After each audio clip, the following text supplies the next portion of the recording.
자, 지금 저희가 서울구치소 앞의 모습을 여러분께 보여드리고 있는데요. 네. 비가 좀 그쳤네요. 지금은 국지적 호우가 뭐 왔다 갔다 하고 있는 상황인데요. 잠시 뒤 10시에 민주당 법사위원들만 아마 올 것 같은데 조국혁신당 법사위원 박은정 의원 포함해가지고 CCTV 열람을 진행하게 됩니다. 지금 우리가 저걸 보는 건 민주당 의원들이 제 시간에 도착하느냐를 확인하기 위해서 보는 건가요? 지각하냐 안 하냐, 안 하냐 지켜보고 있다 이건데 구치소 이제 주목을 받는 현장이니까 저희가 또 오마이TV에 가서 여러분과 함께 지켜보고 있는데 해가 좀 나고 있습니다. 나고 있어요. 진짜 좀 극한 직업이네요. 네. 정말 사실 되게 보기 싫을 것 같은데. 그렇죠. CCTV를 속옷바람으로 이렇게 들어 누워 있는 거를 또 네. 확인을 해야 됩니다. 그것도 아침 일찍부터 가가지고 발버둥 치고 막 이런 게 찍혀 있을 수도 있는데, 네. 그걸 보면은 참 할 말이 없습니다. 이걸 그냥 안 본는 삽니다 이렇게 될 수도 있고. 이거는 이제 국민들에게 공개는 하지 않기로 한 거고. 네. 근데 보고 나서 이제 법사위원들이 나서 어떤 장면이 담겼는지를 그렇죠? 자세히 이야기하겠죠. 네. 그리고 정말 윤석열이 어떻게 저항했는지 이런 것도 묘사를 하고 설명할 테니까 네. 좀 더 지켜보도록 하고요. 한덕수 전 총리의 뭐 사실은 영장 기각을 보면서 많은 분들이 분노하셨고 놀라셨잖아요. 의원님도 좀 놀라셨습니까? 저는 사실은 이번 정국에서 이번 최근 상황에서 가장 거짓말을 많이 했던 사람 중에 하나로 전 한덕수라고 생각해요. 그리고 최상목. 너무 뻔뻔하게 국민 앞에 카메라 다 대놓고 거짓말을 밥 먹듯이 했던 사람이라고 생각하거든요. 대통령 권한대행도 하면서. 그래서 이 사람은 저는 사법적 단죄를 넘어서서 국민적인 심판이 필요하다고 저는 생각하는데 영장이 기각돼서 매우 속상하고 화가 났죠. 그러니까 이 영장이 발부 여부라는 게 사실 판사 마음이잖아요. 어떻게 보면은. 그 내란 행위를 뭐 주도한 게 아니라 약간 방조여가지고 뭐 이게 기각이 된 건가요? 뭐 다툴 여지가 있다라는 얘기를 하던데. 사실은 저 사람이 했던 일련의 행동들을 보면 매우 사법 질서를 심하게 훼손한 사람이에요. 예를 들어서 체포영장 윤석열에 대해서 집행하러 갈 때, 그때 경호처에서 경호받을 때, 그때 대통령 권한대행으로서 영장 집행이 가능하도록 만들 수 있는 권한과 책임이 있었어요. 그런 거 했습니까? 안 했죠. 헌법재판소 재판관 구성이나 이런 문제도 그때 상당히 위헌적인 행위들을 하려고 했었죠. 그러니까 진짜 했던 게 너무 심한 행위들이 많아요. 그런 것들을 충분히 소명을 못했나 재판부에게, 아니면 소명이 됐는데도 재판부가 저렇게 판단했다면 자존심도 없는 법관이에요, 제가 봤을 때. 그래서 특별재판부 얘기가 나오는 거 아니겠습니까? 네. 이거 민주당에서 특별재판부 필요하다라는 얘기를 계속 강조하고 있는데 어떻게 해야 됩니까, 이거? 일단은 지난 워크숍에서 이제 법사위원들 내에서는 의견이 정리된 것 같아요. 특별재판부를 신속하게 도입하자. 그리고 그걸 발표했기 때문에 이제 지도부가 판단하는 일만 남았습니다. 제가 근데 다른 매체에서도 말씀드린 바가 있는데 빨리 판단해야 돼요. 빨리. 왜냐하면 지금 재판이 계속 진행 중에 있고 영장이 계속해서 저렇게 되고 있고. 그런데 한참 지나가지고 한다. 그건 별 의미가 없어요. 할 거면 빨리 해야 됩니다. 빨리 해야 된다. 자, 전현희 이제 총괄위원장, 3대 특검 종합 대응 특별위원회 총괄위원장도 사법부 내란 정식 방해 의구심 제기가 되고 있다. 특단의 대책이 필요하다. 저기 제목에 소제목 두 번째 줄에 보면은 2018년 사법농단 사태 당시 발의했던 위헌 논란이 일면 무산됐다고. 저 당시 제가 발의했거든요. 그거 어떻게 됐던 제가 거예요? 특별재판부를 설치해야 하는 법을 제가 저 당시 발의했는데 위헌 논란이 일었다. 저 표현은 좀 잘못됐습니다. 뭐냐면 법무부에 그 당시 제가 발의했던 법안에 대한 의견을 달라 그럽니다. 그 법무부가 위헌성을 다 검토해요. 결론은 위헌적이지 않다였습니다. 그래요? 제가 그거 맨날 나와서 흔드는데 그 당시 법무부 의견서 제가 저 당시 법안을 발의했을 때는 다들 뭐지라고 하고 처음에는 위헌적인 것 아니야라는 생각도 있었는데 제가 그래서 법무부의 의견을 물어봐요, 공식적으로. 공식 답변이 옵니다. 공식 답변은 위헌적이지 않다. 그러면 이게 위헌 논란이 있었던 것도 아니고 해소가 됐으니 이번에도 이거 이제 민주당 법사위 전체회의를 통해서 내란특별법 처리한다, 4일쯤에 처리한다 이런 얘기도 나오고 있는데 이거 처리가 된다 그러면 실행이 될 가능성도 있다. 그래서 처리되면 이제 시행되는 거다. 내란특별 수법 그러니까 제가 이 말씀을 왜 드리냐면 양승태 대법원장 시절에 왜 특별재판부가 필요했냐면 판사들이 사법농단 즉 재판을 거래 대상으로 삼았다는 게 핵심 의혹이에요. 네. 그럼 적어도 그 의혹을 받는 판사들은 재판에서 배제돼야 되는 게 맞지 않습니까? 그래서 특별재판부를 얘기했는데 지금은 어떤 논란이냐면 네. 조희대라는 대법원장에 대해서 우리가 신뢰하지 못하지 않습니까? 네. 그런데 대법관 추천을 대법원장이 해요. 그죠? 그리고 일반 법관들은 그렇게 추천돼서 네. 구성된 대법관들이 모여서 회의에서 결정합니다. 그러니까 이 내란 국면에서 조희대 대법원장으로부터 시작해서 쭉 내려오는 것이 네. 어디까지 영향력을 미치고 있는지에 대해서 판단하기 쉽지 않아요. 그리고 현재까지 보여주는 모습을 보면은 국민들의 일반적인 정서라든지 네. 또는 법리 판단 또 심지어 전문가들의 법리 판단과도 다른 이해 안 되는 판단들이 계속 나오고 있어요. 예를 들어 구속영장을 갑자기 날이 아니라 시간으로 계산해 버린다는 그렇죠. 이런 황당한 일들이 일어나고 있고 예. 체포영장에 대한 영장 발부 단계 실질심사는 없어요. 아. 법에 없어. 근데 그걸 받아 줘가지고 이의 절차를 진행해 줘요. 예. 어떤 국민도 지금까지 그런 혜택을 받은 적이 없습니다. 그런 게 일어났어요 이번 사법부에서. 그렇죠. 그러면은 좀 그런 의혹에서 차단되는 판사들이 재판부를 구성할 필요가 있지 않나 그렇게 보는 겁니다. 네, 그리고 지금 이게 이렇게 되면 나머지 뭐 한덕수가 아닌 뭐 박성재 아니면 최상목이라든지 그리고 뭐 또 추경호까지도 넓게 보면 볼 수 있을 것 같은데 이런 사람들도 한덕수처럼 이렇게 뭐 구속을 피해간다거나 이럴 수 있는 문이 좀 열리는 거 아니냐 이런 걱정도 있거든요. 그래서 특별재판부가 꼭 필요하다. 아니 보세요. 예. 구속영장을 구속 기간을 날로 계산하고 시간으로 계산한다는 사람은 대한민국 형사사법 절차가 시작된 일이 단 한 사람밖에 없었어요. 윤석열. 그 다음에 체포영장이 발부될 단계에서 실질심사나 이의제도 없어요. 그걸 법원이 결정문 내서 써요. 이런 제도는 없다라고 하면서 그런데도 이의제도를 인정해 준다니까요.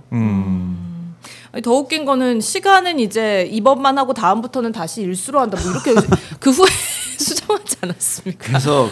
그래서 지금 이 사법부가 자초한 거예요. 네. 우리가 검사를 믿지 못해서 특별검사를 했던 것도 검사들이 자초한 거 아닙니까? 그렇죠. 동일한 논리예요. 그렇네. 동일한 특검이 논리예요. 지금 가동되는 것처럼 네. 재판부 이거 못 믿는다. 특별한 재판부가 필요하다. 근데 특검은 예. 변호사도 검사로 하고 이런 걸까지 하잖아요. 근데 이 특별재판부는 기존 판사들의 업무 배당만 조정해 주는 거예요, 사실상. 판사들 중에 특별재판부를 구성하는 거예요. 외부 인력을 데려다 하는 게 아니에요. 네. 그것만 해도 네. 좀 공정성을 담보할 수 있기 때문에 재판부가 제대로 구성될 수 있는 특별재판부가 필요하다. 이번 주에 기대를 또 해보겠습니다. 법사위 전체를 통해서 통과가 될 텐데 기대를 해보도록 하고 법과질서 형님 서울구치소 이렇게 돼 있는데 여기 지금 윤석열이 있는 거 아니겠습니까? 일단은 체포가 안 되면서도 기소가 될 가능성이 있을 것 같아요. 네. 김건희 특검 같은 네. 경우는.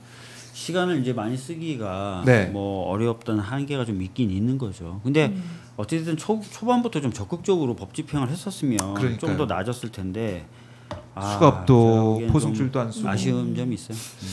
그러니까 처음 있는 일이기도 하고 네. 교도관들 입장에서는 법적인 대응한다고 하니까 좀 뭐 수동적인 느낌도 들고 또 서울구치소장이 또 그런 식으로 어떻게 보면 국민들의 뜻과 다른 생각을 하고 있었던 게 드러나고 있고 특혜를 뭐 준 면도 있고 라고 하니까 아쉬운 부분인데 그 궁금한 게 있는데 예. 이렇게 초반부터라고 말씀하시니까 김건희 같은 경우에도 뭐 초반이라고 하면은 뭐 십몇 년 전으로 거슬러 올라가야겠지만 윤석열 임기 때만 하더라도 뭐 디올백이라든지 네. 뭐 이런 주가 조작이라든지 이런 거를 검찰에서 뭐 열심히 수사하는 척을 하고 뭐 콜검하고 그러면서 다 넘겨주지 그냥 이렇게 무마해주지 않았습니까? 무혐의로 그런 검사들에 대한 책임을 묻거나 할 수 있는 있습니다. 왜냐하면은 김건희 특검법 자체에도 그 해당되는 수사를 무마하거나 은폐하려고 했었던 수사기관에 대한 범죄 수사를 네. 아예 항목으로 적시해 놨어요.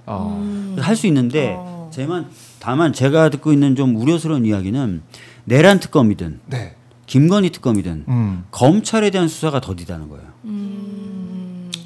왜 그런 거야? 그거는 뭐 일부러 그런 건 아닐 글쎄요, 뭐 거라고. 여러 가지 이유를 생각해 볼 수 있겠는데 가장 많이 우려가 되는 그 요인은 네. 친정에 대한 수사를 좀 껄끄럽다 이런 거. 좀 못 하고 있는 것 아닌가. 친정이든. 파견 검사들이라든지 친정에 대한 수사잖아요. 근데 그렇죠. 그거는 그럼 누가 해야 껄끄럽지 않나요? 아니 그래서 사실은 특검이 해줘야 되고 네. 뭐 정 안 된다면 나중에 이제 그 특검이 끝나고 나서라도 뭐 네. 중수청을 만들어지면 중수청이 한다든지 아니면 경찰이 한다든지 여러 가지로 계속 챙겨 봐야 되는 부분입니다. 그러니까 이게 특검 이유가 검찰이 제대로 수사를 못했기 때문이고 뭐 검찰이 제대로 못해서 윤석열 정권은 사실상 끝난 셈인데 여기에 대해 책임을 꼭 물어야 된다. 이건 국민들이 잊지 않고 있을 겁니다. 그래서 검찰 개혁도 중요하다 이런 얘기를 저희가 계속 해오고 있는데요. 윤석열이 지금 나오지 않고 있고 근데 체포가 안 되더라도 또 하나의 특검이 남아 있습니다. 해병 순직 해병 맞아요. 특검이 있는데 맞아요. 여기서 체포할 수 있는 거죠. 물론입니다. 네. 지금 뭐 경로가 있었다는 건 거의 인정이 되고 있는 거고 그렇죠. 그다음에 그렇죠. 경로의 내용까지도 제3자들의 진술 등을 통해서 거의 다 확인이 되고 있어요. 네. 마지막 당사자한테만 확인하면 되는 상황입니다. 지금. 그래서 당사자 윤석열을 조사를 해야 되는데 조사 받으러 안 올 가능성이 크니까 또 안 그럼 또 오겠죠. 체포영장을 발부받아서 갈 수 있다. 그러니까 본인은 수입은 모습을 절대 보여주지 않으려고 할 거고. 아 그래서 벗은 거예요? 차라리 속옷이 낫다? 그래서 그랬나? 죄송합니다. 예. 자신 있었나 봐요. 죄송합니다.